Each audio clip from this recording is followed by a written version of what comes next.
sumabak sa isang teleserye sa kauna-unahang pagkakataon ng Ateneo volleyball superstar na si Eliza Valdez. Nag-guest si Eliza sa seryeng And I Love You So kung saan tinuruan niyang mag-volleyball sina Julia Barreto at Miles Ocampo. Let's watch this.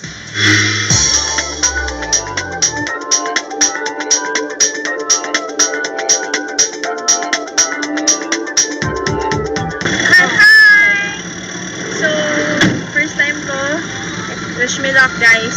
So, kinakabahan talaga ako. Sana mag-volleyball na lang tayo. Pero, challenge accepted. Let's go!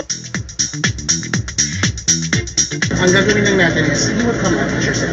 Isa siya sa pinakamagaling na volleyball player sa UAAP. Unahin muna natin itong dialogue part.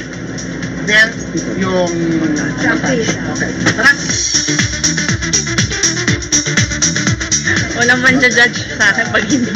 Oh my God, nakakahiya ito. Hi girls! Hi coach! For sure, tinuruan kayo ni Coach Coach ng tamang form ng spiking. Galingan niyo, ha?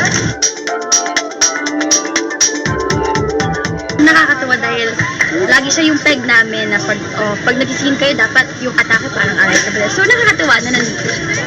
Ako, ang tunay na Valdez. Pwede ba huwag kang sinungaling? Ako, ang tunay na Valdez, Trixie. Excuse me? Ako ang tunay na Valdez. Sorry guys. Hi! I'm Eliza Valdez. I was really nervous, but then everyone's very welcoming. So, sobrang okay. And it's really fun to be working with everyone. I had a great day with everyone here. So, sana abangan nyo yung episodes namin sa And I Love You So! Bye-bye!